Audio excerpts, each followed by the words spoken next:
What is up, guys, and welcome back to the channel. Now, in the last episode, we were able to remove the leaking rack and pinion steering system from Project CB9, and we got started on reinstalling the new rack and pinion.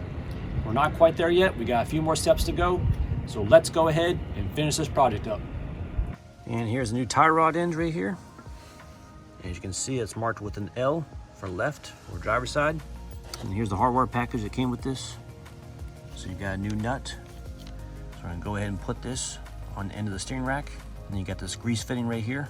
And it looks like the grease fitting only fits on the right side. Left side is a sealed unit, and the right side has the grease fitting. So you can see the differences with the boots. So I don't know what the rhyme or reason is, but as I say, we're just gonna send it. So go ahead and thread this nut right into the shaft right here. Do it by hand first, just to make sure you don't damage any threads. So I'm gonna go ahead, back this nut all the way backwards. So I'm gonna go ahead and take my left tie rod end, thread onto the shaft with the amount of turns that were required to take off the old one. So we wrote that down somewhere. So let's go ahead and take care of this.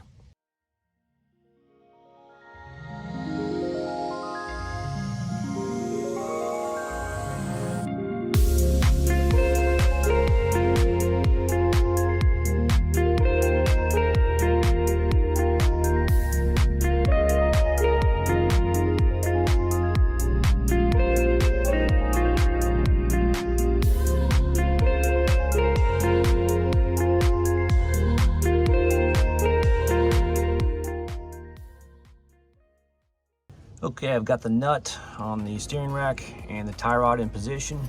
Now I'm gonna go ahead and thread this on the underside of the actual knuckle.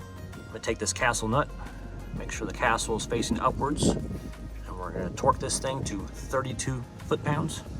And once we're done, drive a cotter pin into the hole on those threads, and then bend the tabs backwards, and we'll have a tie rod end complete.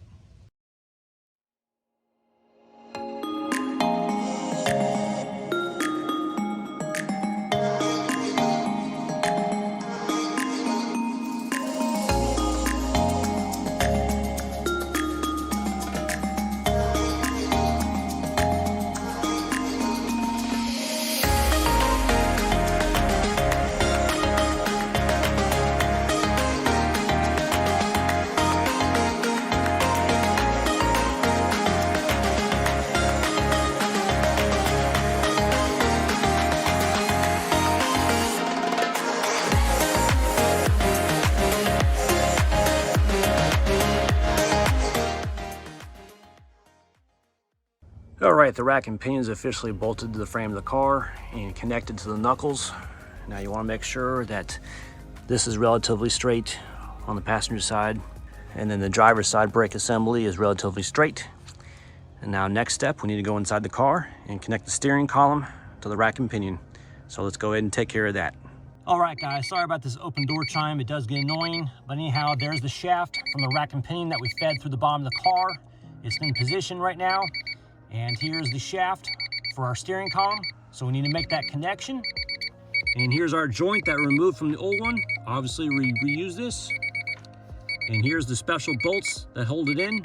Now these are 10mm, and they're actually torqued down to 16 foot-pounds. So we will torque these things as best we can. So essentially, we need to take this joint, put on the splines of that, and the splines of the steering column. And make sure that the steering wheel is relatively straight when you do this. So let's go ahead and get this joint installed.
Okay, new screw up.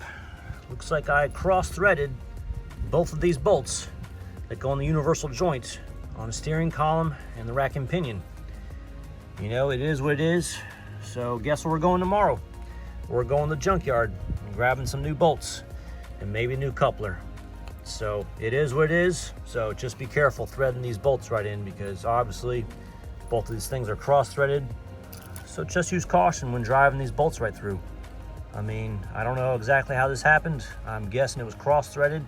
Bolt went in crooked of some sort. I don't know.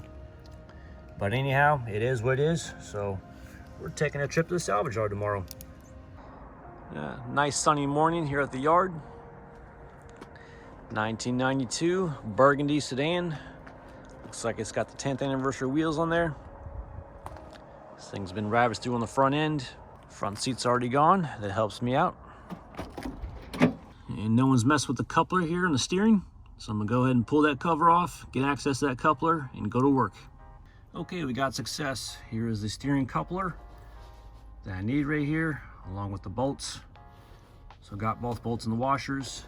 I actually had to drop down the steering column because the steering column is actually locked, obviously, since the key's not in this car. So I had to drop this thing down because there's some bolts on the bottom they need to access, and I couldn't access that with the steering wheel stuck in position. So I just had to disconnect the steering wheel and drop it down. So I'm sure it'll help some people out if they need a steering column or some other wires up in the dashboard. But I didn't cut any wires, you know, being the nice guy I am. So we are successful with the steering coupler. And this Accord has 356,000 miles. So I believe a friend wants this little tray right here and the cruise control sunroof button. So I'm gonna go ahead and grab that for him, and we should be on our way. So this is a quick junkyard visit this morning. So as I was removing this plastic piece from the center console, I was requested from someone overseas, since they don't have these over there in Europe. There's a little mouse nest right behind the shifter. I mean, that's pretty crazy. I don't know if there's a mouse still in there or not, but I'm not taking my chances. But those little critters can get anywhere in a car. So if you're storing a car outside, just make sure you got some deterrents so they don't make a home inside your car or project car. 2003 Acura CL. I don't know, 129,254. Doesn't look to be Type S. It's got the black gauges. Someone already grabbed the driver's side seat.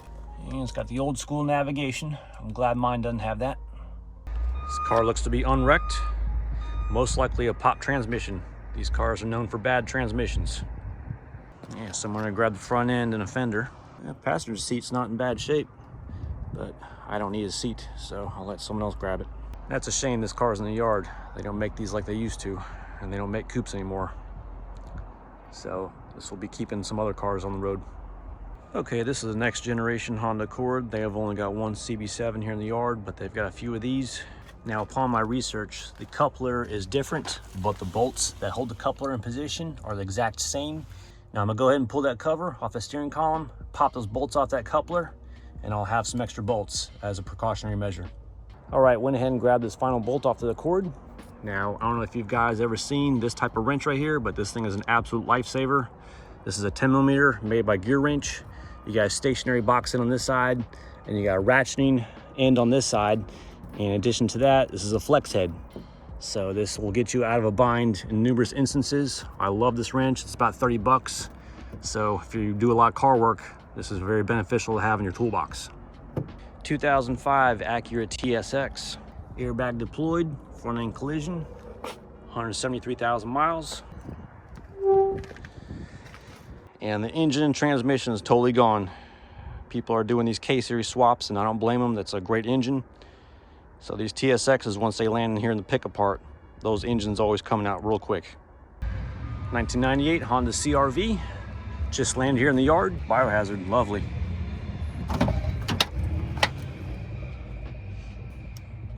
$273,000 miles. Pioneer radio, not interested. I only like Alpine. What do you know? There's a table still available. People always grab these tables, which are spare tire covers.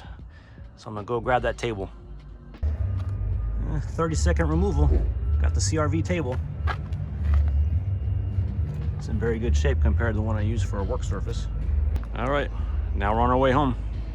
All right, back from the yard now. Only spent about an hour and got the coupler and some bolts.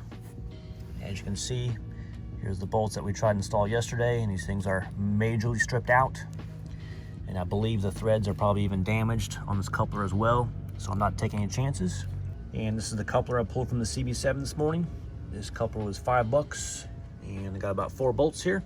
It's nice to be restoring a car that the parts are readily available at a salvage yard near you, as opposed to a classic car where those parts are not as easy to find and you have to order those things and wait a few days. But it just all depends on what you want to restore.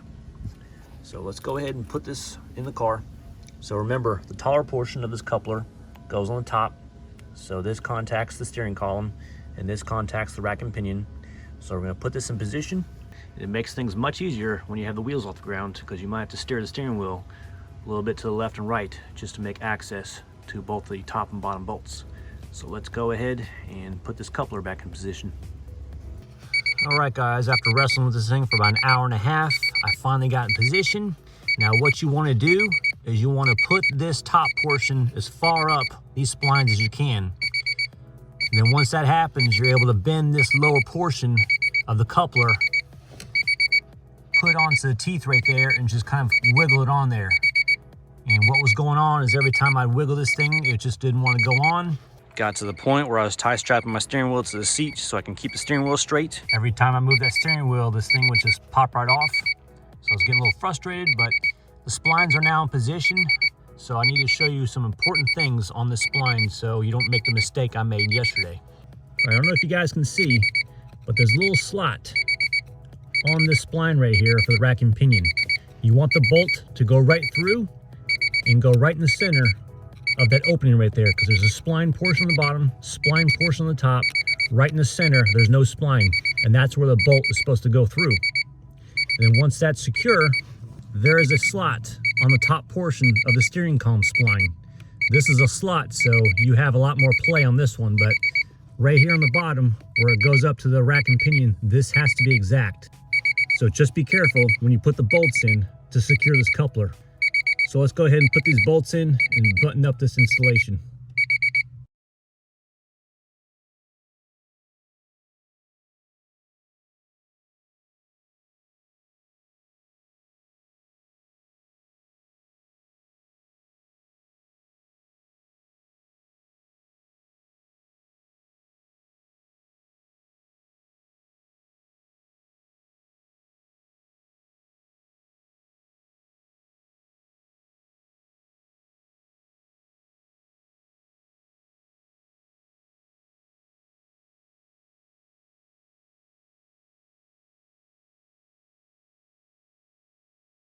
Okay, since we loosened up this exhaust header to try and get some play so we can get the rack and pinion out of position, which didn't really work, I had to drop the bottom pipe out.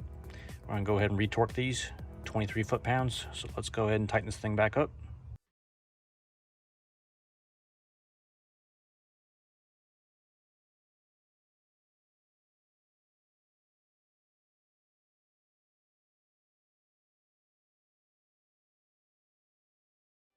Alrighty, this exhaust header for this H22 got an exhaust leak since we replaced the rack and pinion steering. So right down below, there's a slip joint, 4 pipes. I presume it's not sealing right, so this thing was smelling like exhaust after I had this thing running after the rack and pinion replacement. So I'm in the process of separating the 2 pipes right now. And this is the sealant we'll be using. This is the Permatex Ultra Copper 81878, and this is specifically made for exhaust gaskets. All right, so what my plan of action here is I'm gonna go ahead and take this bottom portion of the header, drop it all the way down, and I'm gonna go ahead and put that liquid gasket on the inside of those 4 pipes. And then we're gonna rejoin this into the exhaust header top portion, tighten things down. And also a similar situation here at the catalytic converter joint. I've already got some rubber hangers loosened up, so it'll push the exhaust system backwards just so I can get this flange out. And I'm gonna go ahead and put that gasket material around this opening right here on the catalytic converter, rejoin it, tighten things up, and hopefully I should have a leak-free exhaust. So let's go ahead and get this exhaust separated and sealed up.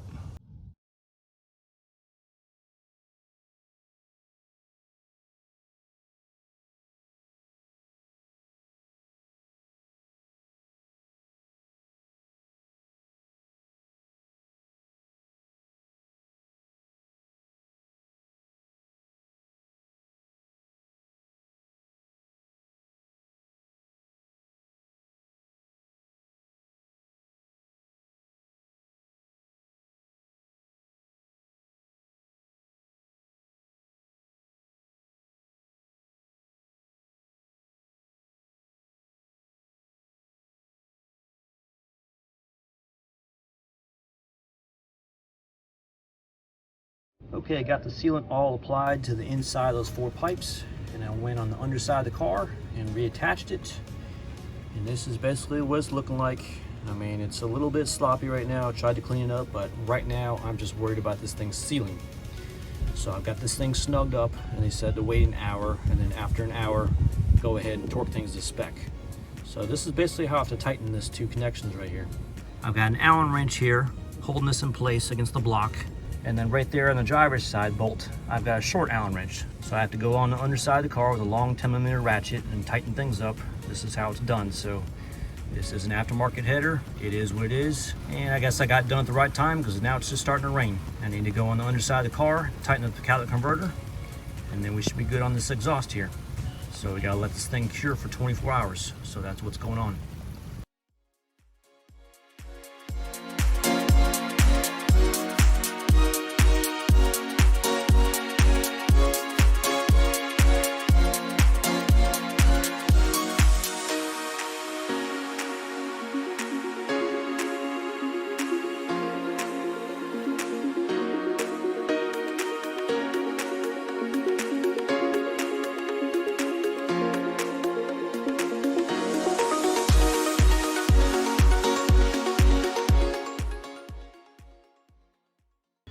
Okay, that wraps up today's episode.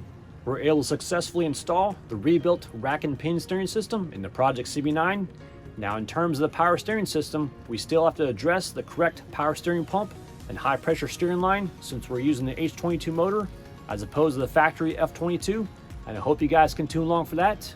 If you guys like this video, please give me a thumbs up. Hit that subscribe button for channel updates. Have a great day.